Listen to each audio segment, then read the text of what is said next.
Welcome, Badass Asian Dudes. It is so cool to have you here.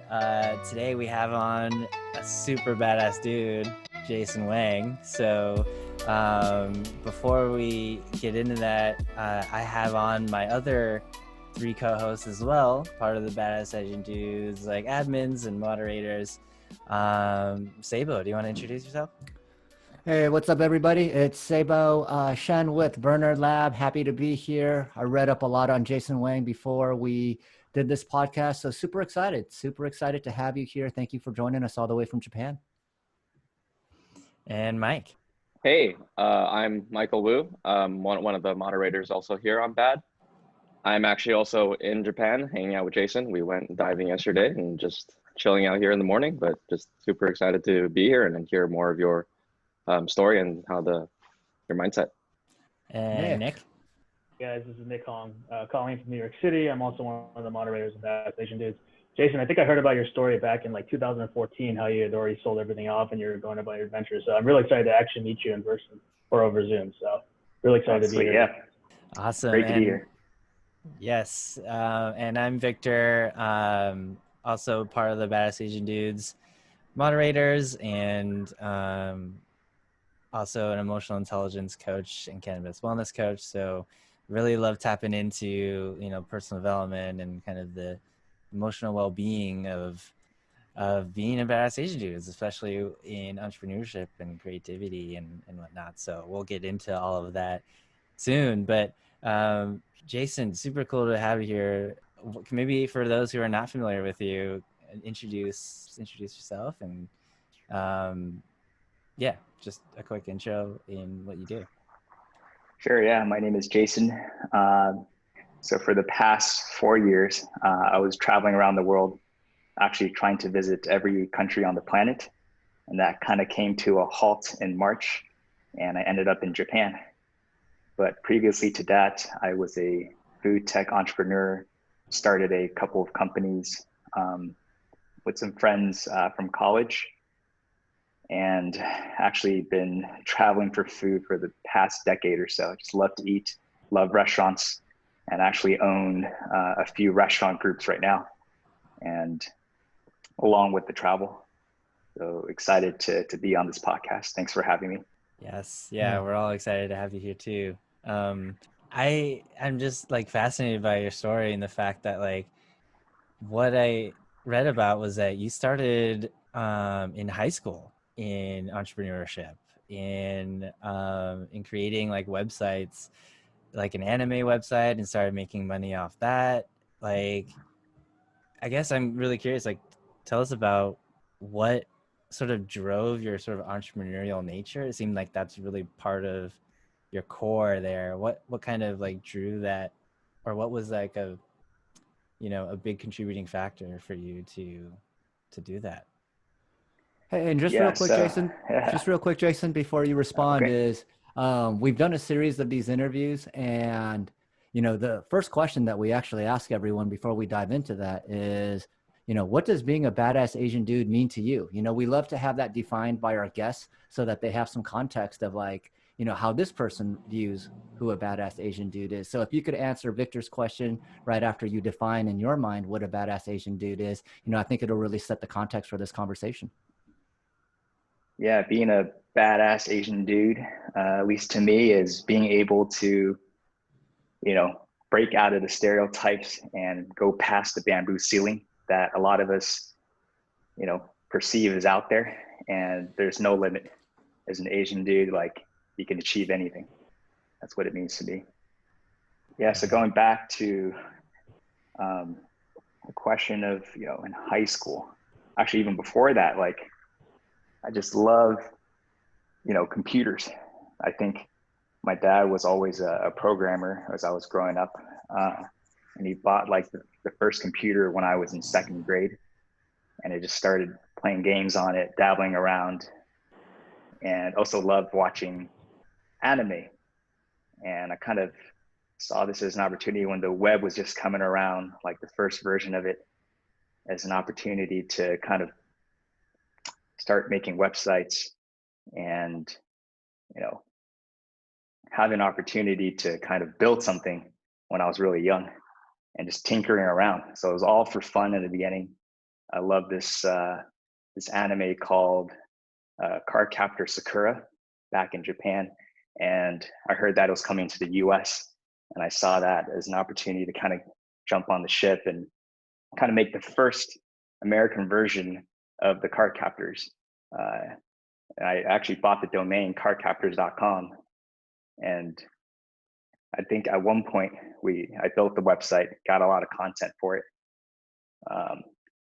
There was a company called DoubleClick at the time before it got bought by Google, and it allowed you to put ads on the website, and they paid you $1 for every 1,000 impressions it got. And we were the largest card captors website in America at the time, getting about 30,000 impressions a day. So I made about $30 a day back in this was middle school, high school era. And that was like my allowance. I was like, wow, this is pretty cool. Like you can build something from home and make money and do something cool with it. So it all started there. And then it kind of died down. Like when I went to college, I was like, okay, I'm gonna put this all on the back burner and focus on my studies. And I thought I was going to be an accountant at the time going through college. So I just purely did everything I could to study for that and go on that career track. But quickly realizing that wasn't for me, and kind of jumped ship right out of college, worked a couple jobs, and started my next company. And we wanted to have the first Craigslist app. And so we built it, launched it, and became a top 3 Craigslist app. But it got, the juices flowing again, like that I had back when I was a kid building websites.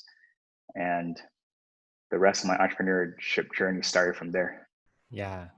No, and I love that I guess I'm really always curious, like, was there when you wanted to create websites and do that, was it just something that you were just interested in, you're curious about? Did you also look more long term, or was it like, oh, I have this vision of something and this is why I want to do it? Or was it kind of, just like how did it all start for you? Yeah, so I like documenting things and putting things online to have a collection so I can go back later and refer to it.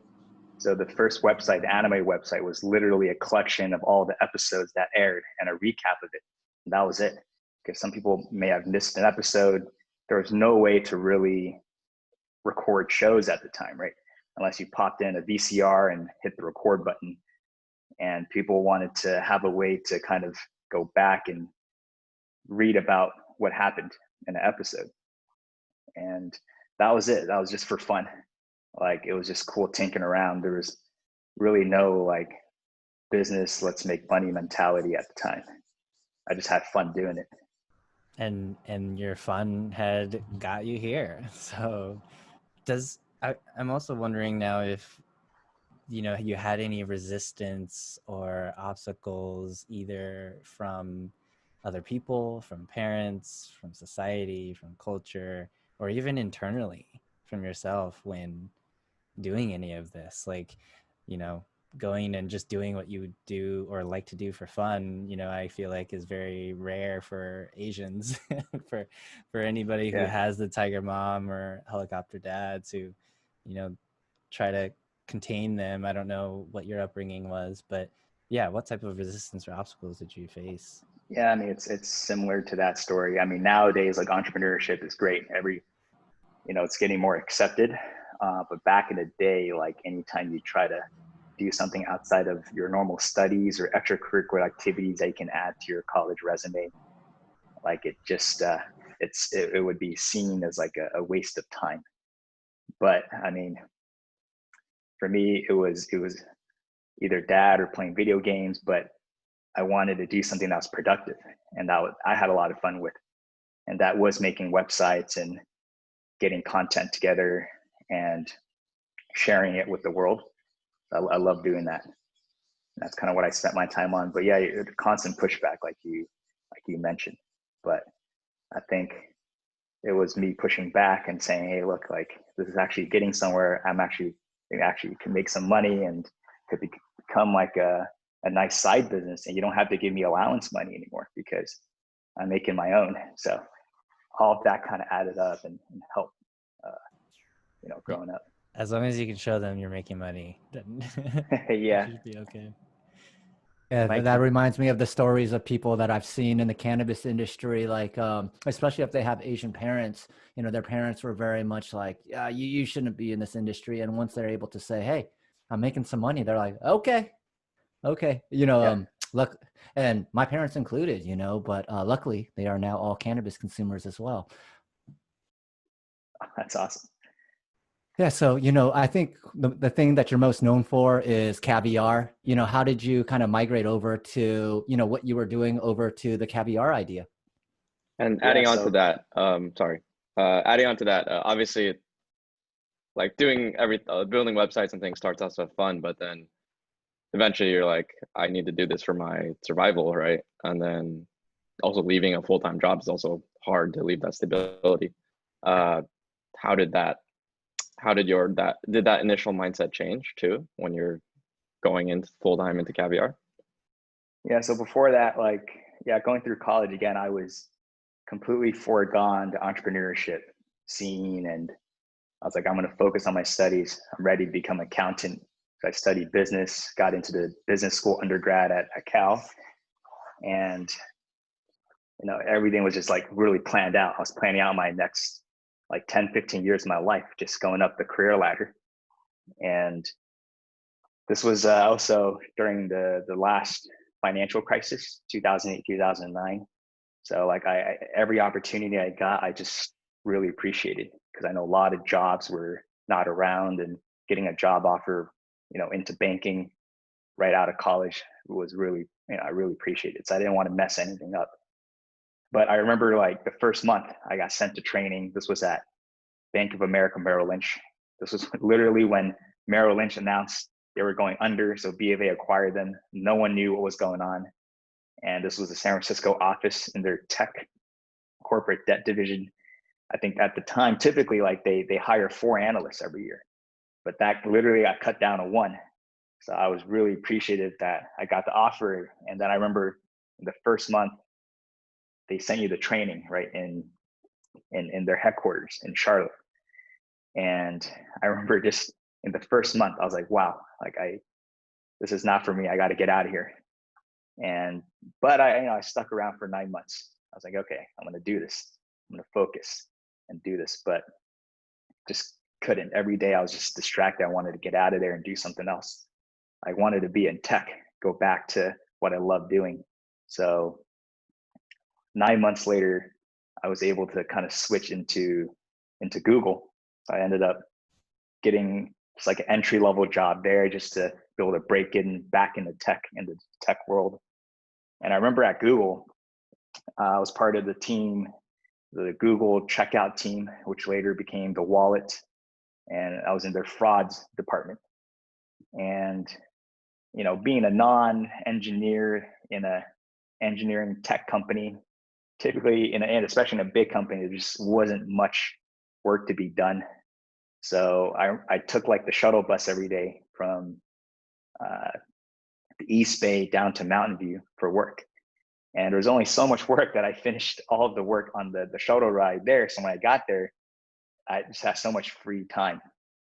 And I started using that free time to kind of work on my own side projects. I'm like, wow, I'm getting paid to kind of have time to have my own ideas. And hence that was the first idea. Kind of started with my dad. I mean, at the time I knew nothing about entrepreneurship. There was no encouragement of that within the family or my friends or going back to school. There was no entrepreneurship program, but that was just something I like to do, work on my own stuff. So built that Craigslist app with my dad. We shot up to top 3 on the Windows app. And then we got the cease and desist, and the Windows platform came crashing down and eventually shut down. So that was the end of the first business. But at the same time, I had so much free time still, and we also got free food at Google, which was cool because then I can invite my friends over. for dinners. And that's kind of how the big idea came along. So one of my friends, we were in the same fraternity in college. He worked at EA in Redwood City, not too far away, and he didn't get free food at his company. So every night for dinner, he would come down, make the drive down, and we would get the free Google dinners and just talk about business ideas. And took about 6 months into it, but we finally came up with something that we thought we could do on our spare time outside of like working hours. And that was our first big idea before Caviar. That we assembled a team, actually all friends from college in the same fraternity, our initial team of co-founders. And there were like 5 of us, and we were all very inexperienced, like some still in college, and a couple of us just a year or 2 out of college, working our first jobs, second jobs. But it got us really excited. And being a food lover, the first idea was actually a Groupon for food. Like we went around and we thought like there's Groupon, they're huge, they're the most successful startup of all time. This was at the time, and they're just so broad and wide. Then why don't we build one that focuses specifically on food, and we will target college campuses? And that's kind of what we did. Like the first few months, kind of just built it while we still had our full-time jobs, and then we applied to this accelerator program called Y Combinator, which is not kind of new at the time. This was summer of 2011, so I think it started like in the mid 2000s. So there were just companies getting into it and breaking out. But we applied, we got in for a whopping, we exchanged 7% equity for $18,000. That's how much they gave you at the time. Today, it's like 150,000 or so for the same amount of equity. But back then it was $18,000 for 7%. We're like, all right, let's do this. So co-founders, we all left our jobs, and another co-founder dropped out of school, and we decided to get this thing going. But can I we never actually did. Yeah, can I ask, like, it sounds like within that whole bit is a lot of discomfort, like a lot of transition, a lot of unfamiliarity, uncertainty, fear. How did you handle that? Like, I'd love to get more personal in your own journey within that, besides all the actual things that happen. How did you kind of deal with all of these things internally? Right. I mean, it was maybe the toughest time of my life. Yeah. For sure. Yeah. For How sure, did you right? deal with Because you that? just convinced some of your closest friends to basically drop everything, and even had some of their parents call you and tell you that you're crazy, that you need to get their sons back to work. So, and we were like borrowing money and just to survive, and literally eating ramen packets for months on end. But like we all knew one thing, right? That this would probably be we're in our early 20s. This would be the only time in our lives where we can do this together as a team and give it a shot where without any responsibilities, right? No family to take care of, no kids, no wife, like nothing. Like we could focus 100%, and this may be the only opportunity in our lives to do so. But as we were winding down, like all of us had doubts. Even me, I started like looking for a job again, right? Without telling anyone. Like we were still going, but in the back of my mind, I was like, I need to exit a plan B. And the thing is, once I started doing that, I realized, okay, you can always go back and get a job. That's no problem. There's jobs out there. As long as you properly recruit, you can find one. But again, it got me thinking again, like, okay, this is a once in a lifetime opportunity to work with your friends on something. So I remember we just came together, we sat down and said, how we're going to do this. Like, we have no money in the bank. We came up with a clever idea to start subletting our our space. This was before like the WeWork concept even existed. Like we just bought some desks and rented out to other startups for 500 a piece. That was enough to cover rent and pay for our like very, very basic meals, enough just to survive. And a lot of us were living at home already at the time, just to save any dime we can. And we said we're going to give it 3 more months. We didn't know what we were going to do. We had no new ideas. We just had a blank whiteboard, and it was with all of our like traction that we had with our food business, and we just saw it like go completely downwards. So we erased that, had a blank canvas, and we said we weren't going to leave this room until we come up with a new idea. But again, we had another setback. Like we thought we had a brilliant idea. We all settled on, let's create the Airbnb for food. That was our next big thing. Like we have all these people that love to cook, but why can't they cook and then sell their food, right? Instead of just restaurants, why can't we turn every home into a restaurant? We're like, yes, it's gonna be super big. We got super excited. Let's give it 3 months. So we came up with the idea. We sent that to Paul Graham, who was the founder of Y Combinator. We asked for his opinion. And within 5 minutes, he was like, don't do it. One, it's like, it's actually not legal to sell food without a food license out of your home. And two, like they literally had a dozen or so startups with that same idea apply to their next batch, and they rejected all of them. So we're like, okay, damn it, like maybe we shouldn't do this. So we were back to square one again. And at that time, we were like, all right, maybe it's time to go and actually go and get a job, go back to school. Like it's over. But an idea literally clicked that day, you know, when we told ourselves we'll reconvene, but then we came up with something. And it didn't exist at the time because we were just eating the same, like we were eating Subway and like the same food over and over again. And, you know, sometimes we wanted to get our favorite sandwich from across town. It was Ike Sandwiches in the Castro. We were in the financial district. And it was just impossible, right?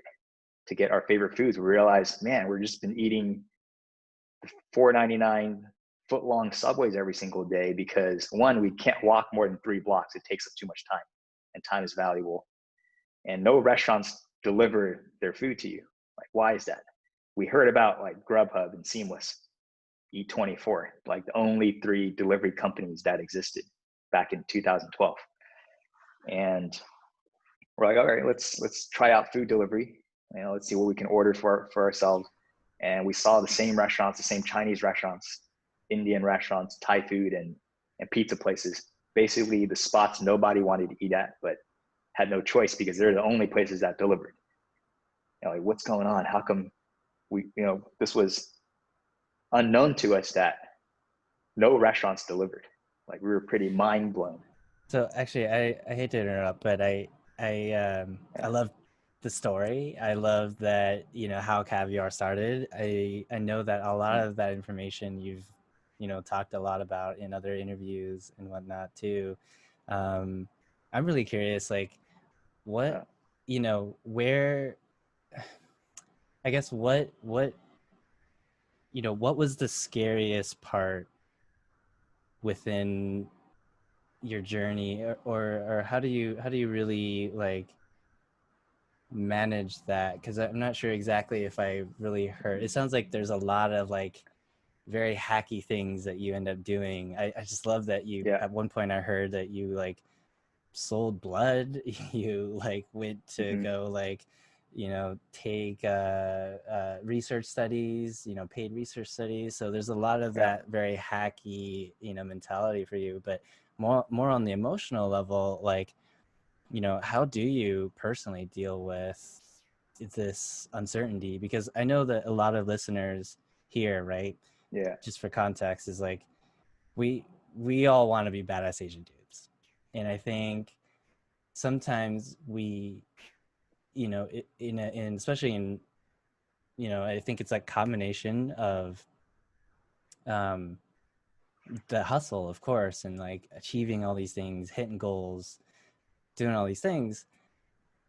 I think there's sometimes a lack in that personal development, that the mindset, the you know, the perspectives to persevere, to you know, continue even in that hardship, right? So the difference between maybe a lot of badass Asian dudes and those who aren't are those that kind of fall off. So I'm curious, like where like how you know, where did you develop that sort of resiliency, right? Where did you like, is that something that you ever thought much about, or yeah, so that was one of the benefits of the it's very important, I think, it's the co-founding team. And for us, we went through a lot because we were part of the same fraternity, and a lot of us actually pledged together.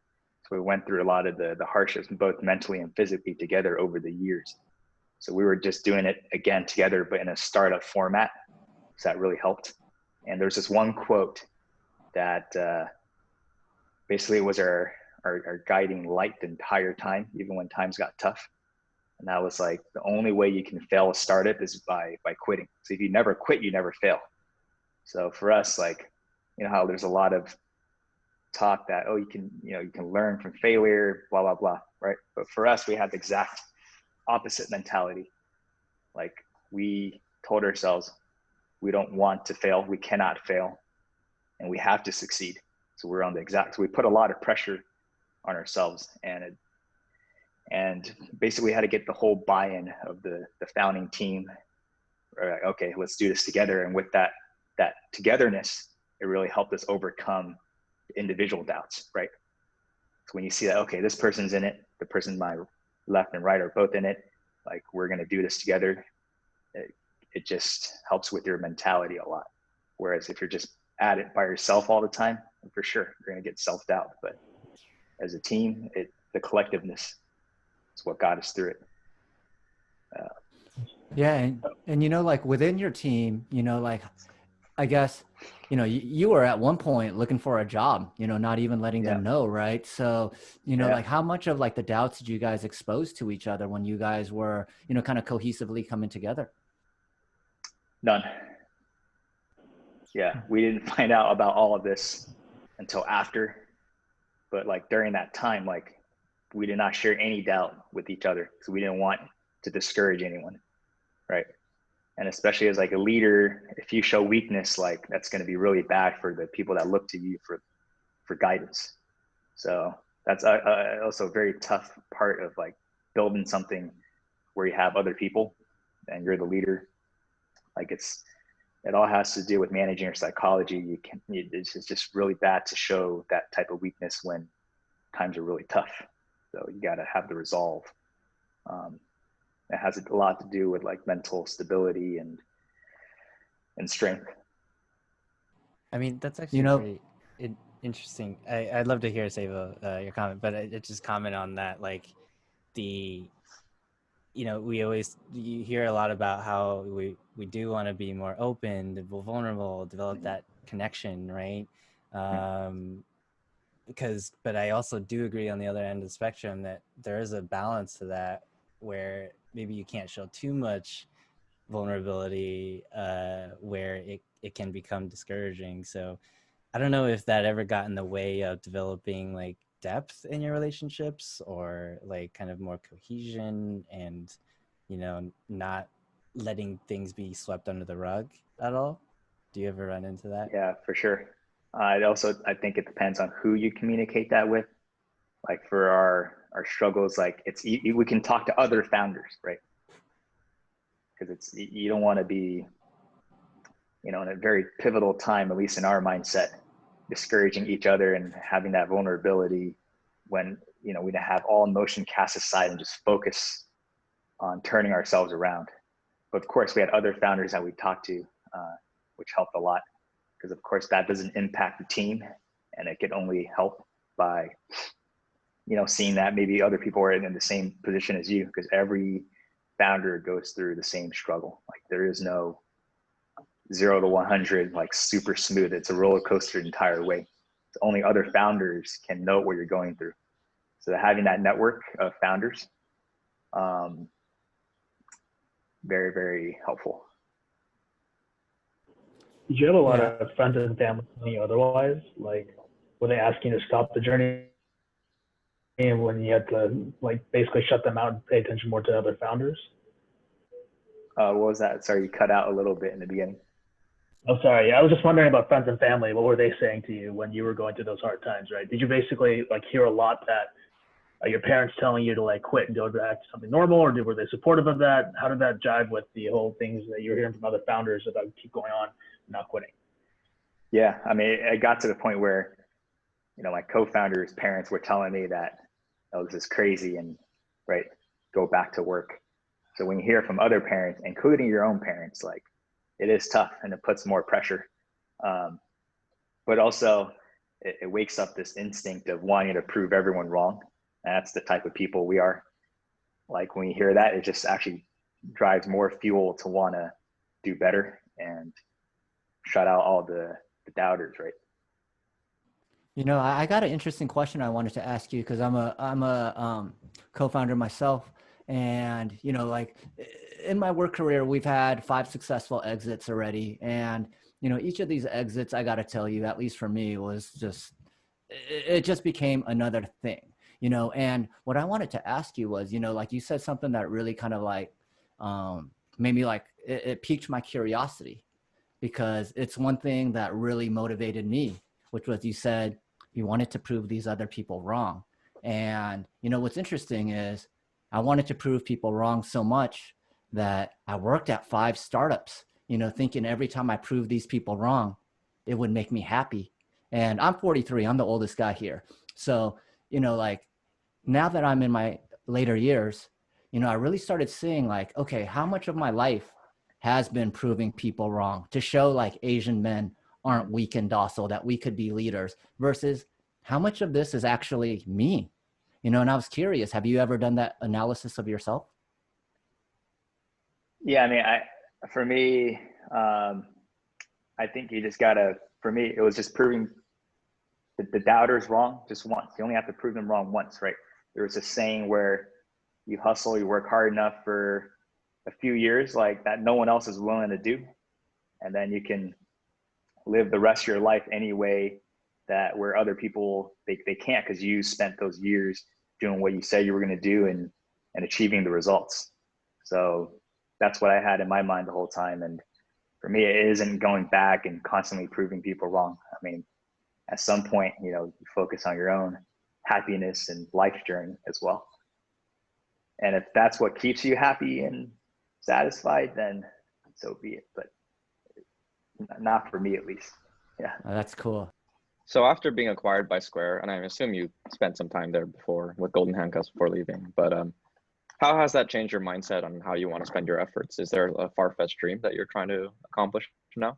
Yeah, I mean, I think what I know now is I don't like being part of a really big organization. I like smaller teams and kind of just doing things where you're kind of your own boss and you're in control of your own time and freedom. That's kind of what I realized, and I want to spend the rest of my life like doing things on my own terms, and whether that's starting something again and making something more another impact or a meaningful company to change the world, or whatever that may be. But whatever it is, like I know I want to do it on my own terms and not be part of like a really big organization where a lot of it could just be day-to-day politics that hinders what you want to do. Yeah, love that. As we're coming up on the hour here, I'd love to ask something that maybe is quite personal, but I'm really curious in where you're at now and whether or not you feel a sense of fulfillment with where you're at, and where you might start developing a lot more of that as you do start looking forward in how you want to spend your time. Yep. So for me, travel wasn't really big before. I never really traveled. I was actually really against it. I always told people like, we took trips. Why are you wasting your time? I can go on Google, look at images, and I'm there without, save a lot of money. And before it was like a lot of mindset, you know, make a lot of money, buy a lot of things. And I think everything changed once I took my first trip. And now I'm on that path where I want to explore all cultures in the world, try all the food, you know, just visit every country in the world and see what type of, you know, things are out there. And then I think as I've traveled more, like my focus has shifted towards, you know, how can we preserve what the world has offered for future generations, right? Because I see like a lot of nature being destroyed. It's not going to be around. Animals are gone. You know, tomorrow is not promised. And this year kind of woke us up to that fact. Like, wow, everything can stop. Everything we took for granted can stop. So what can we do to make sure, you know, we leave the world a better place than, you know, we enjoyed over our lifetime? And that's kind of what I want to do eventually, once I finish my own self journey, you know, to visiting the places I want to go. No, and thank you for that too, because you know you're right. Like this situation that we're in really shines light in a lot of how human behavior and just our environments are just not being treated with the utmost respect here. And it sounds like now you're in a position and that privilege to do something about it. And I'm grateful that you're starting to reflect upon that. Do you think there is a current obstacle or a struggle that you don't necessarily have an answer for yet that you're looking to tackle? Even maybe not just like business wise too, but even personally. Right. I mean, for me, like, you know, I didn't realize I even cared as much before, but a lot of it is like wildlife now. Like after I started visiting and seeing these animals in Africa, so I started going every year, and I contribute a lot to the economy now down there and the people. And how do I continue that? And how do I preserve that? And I really want to focus on that, like in the long run, like wildlife, both on land and in the sea. I think that's something I want to spend a lot of time going forward in the next few years working on. Yeah. The polar bears are going to appreciate you. Well, thank you so much for coming on and spending some time with us. It's been super cool to hear your story and just the way you go about things, the way you think, the mindset that you have. I'd love to continue hearing your updates here, and as you know, in this journey, it sounds like you're on your own journey as well, which is super cool to even just be a part of from a distance. So for those who do want to follow you and kind of keep in contact or track you, how could they find you or you know, contact you? Just on Messenger, ping me anytime. Yeah, jwang815. Cool. All right, you got an Instagram handle that people could watch your travels through or anything like that, or just J Wang, like you said? It's the same Instagram handle. Okay, awesome. Yeah. Awesome. All right. Well, Jason, you know, as Victor was saying, I know we have a ton of stories that could have occupied and filled a lot more hours of this. So hopefully, you know, you'll come back in the future. And, you know, for anyone listening that, you know, liked what Jason was saying and felt inspired by this, you know, please do share this podcast with your friend. If you liked it personally, you know, leave us a great review. You know, that helps the algorithms.